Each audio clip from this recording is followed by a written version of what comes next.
Kecil banget.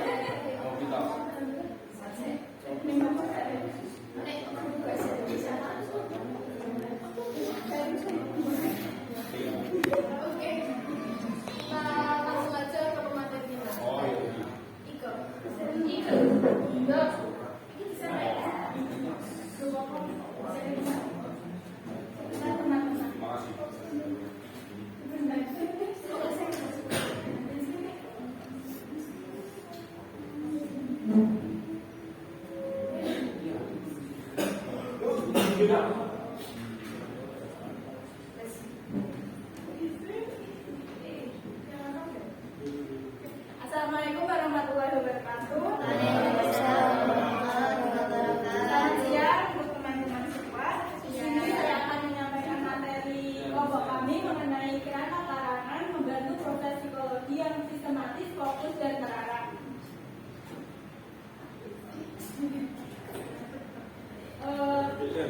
Yang akan kita bahas di sini ada pengertian kerangka karangan, serba-serbi kerangka karangan, fungsi kerangka karangan, bentuk-bentuk kerangka karangan, terus penyusunan kerangka karangan, pola susunan kerangka karangan, syarat-syarat kerangka karangan, dan hubungan antara kerangka karangan dan psikologi. Yang pertama adalah pengertian dari kerangka karangan. Di sini disebutkan kerangka karangan atau outline adalah rencana teratur dalam pembagian dan penyusunan gagasan. Kerangka karangan merupakan rangkaian kerangka tulisan yang menggambarkan bagian dan bukti isi karangan yang sistematis. Jadi singkatnya itu gini, kerangka karangan itu isinya tuh kayak garis-garis besarnya aja, garis-garis besar yang mau kita cantumkan ke karangan kita. Nah, ini serba-serbi kerangka karangan. Ada awal yang baik, itu artinya langkah nyata yang merealisasikan sesuatu hal. Terus yang kedua adalah fokus dan terarah, mempunyai patokan, batasan, dan ruang lingkup yang jelas terhadap objek. Yang ketiga adalah sistematis atau terorganisir sesuai dengan kaidah. Yang keempat adalah minim tumpang tindih, yang berarti bagian terkecil dan terbesar dari objek dapat dilacak alurnya.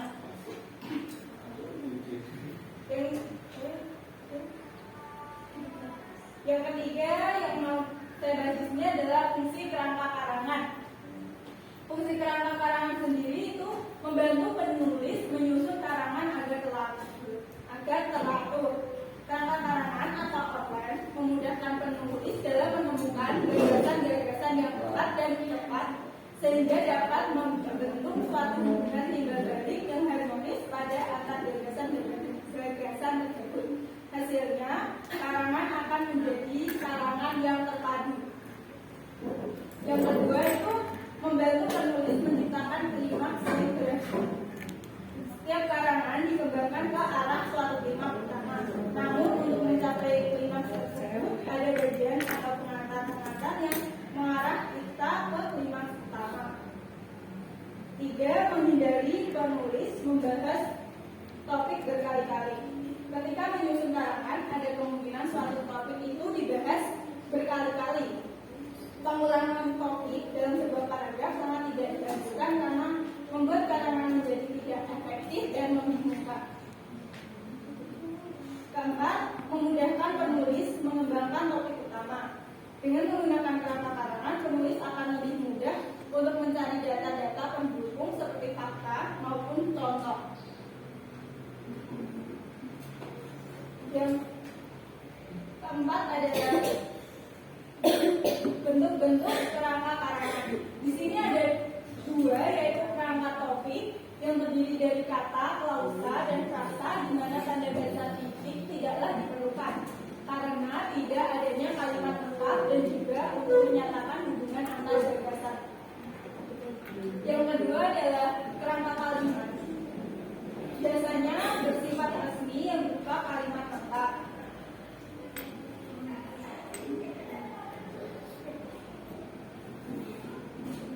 Oh, ini langkah-langkah penyusunan kerangka karangan. Yang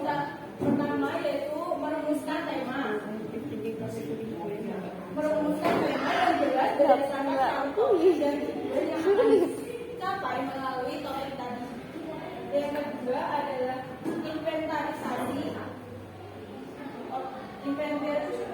inventarisasi topik-topik bawahan yang dianggap sebagai perincian dari tesis atau pengungkapan maksud tadi.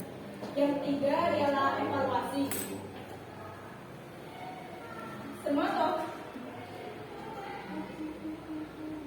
Yang keempat yaitu menentukan sebuah pola susunan yang paling cocok untuk menguatkan sesuai rincian.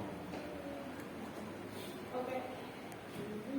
Yang keenam adalah pola susunan kerangka karangan. Polanya ada dua, yaitu pola alamiah dan juga pola logis. Pola alamiah terdapat pola alamiah adalah suatu urutan unit-unit kerangka karangan sesuai dengan keadaan nyata di alam yang didasarkan dengan dimensi di dalam kehidupan manusia. Sedangkan kerangka logis pada dasarnya menggali hubungan kesamaan satu sama lain dengan ciri-ciri tertentu.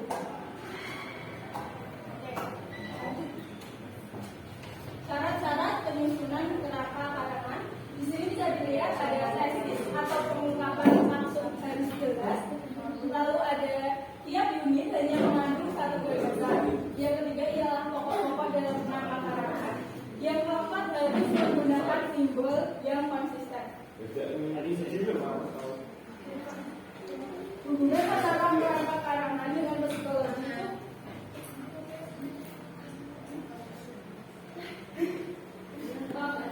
di dalam harusnya sistem kerangka karangan itu kan kayak memuat garis-garis besarnya biar kita lebih mudah untuk menuangkan apa yang ada di pikiran kita dalam karangan itu kan.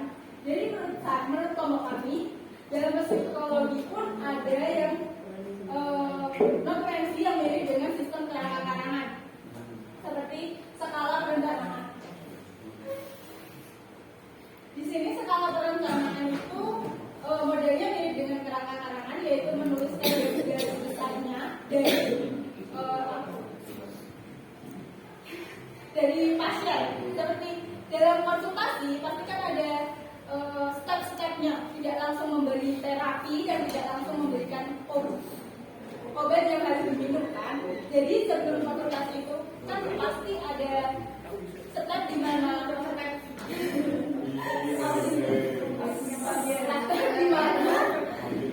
psikolog itu mewawancarai pasien sehingga mengetahui apa gejala-gejala yang dialami pasien, lalu menuliskannya dan lalu memberikan diagnosa. Tentang skala perencanaan tersebut hampir mirip dengan sistem kerangka karangan.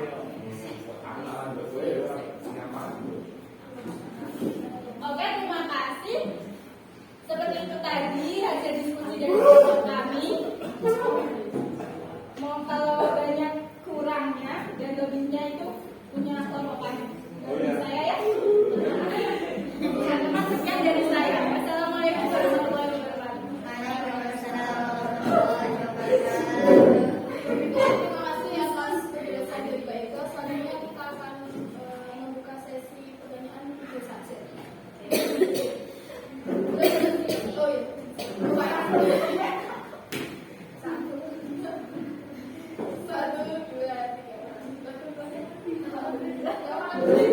Terima kasih teman-teman. Bagaimana teman-teman sudah merasa puas?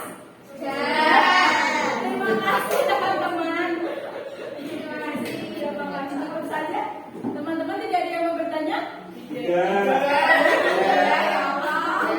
Terima kasih teman-teman. Semoga hari teman-teman bahagia selalu ya.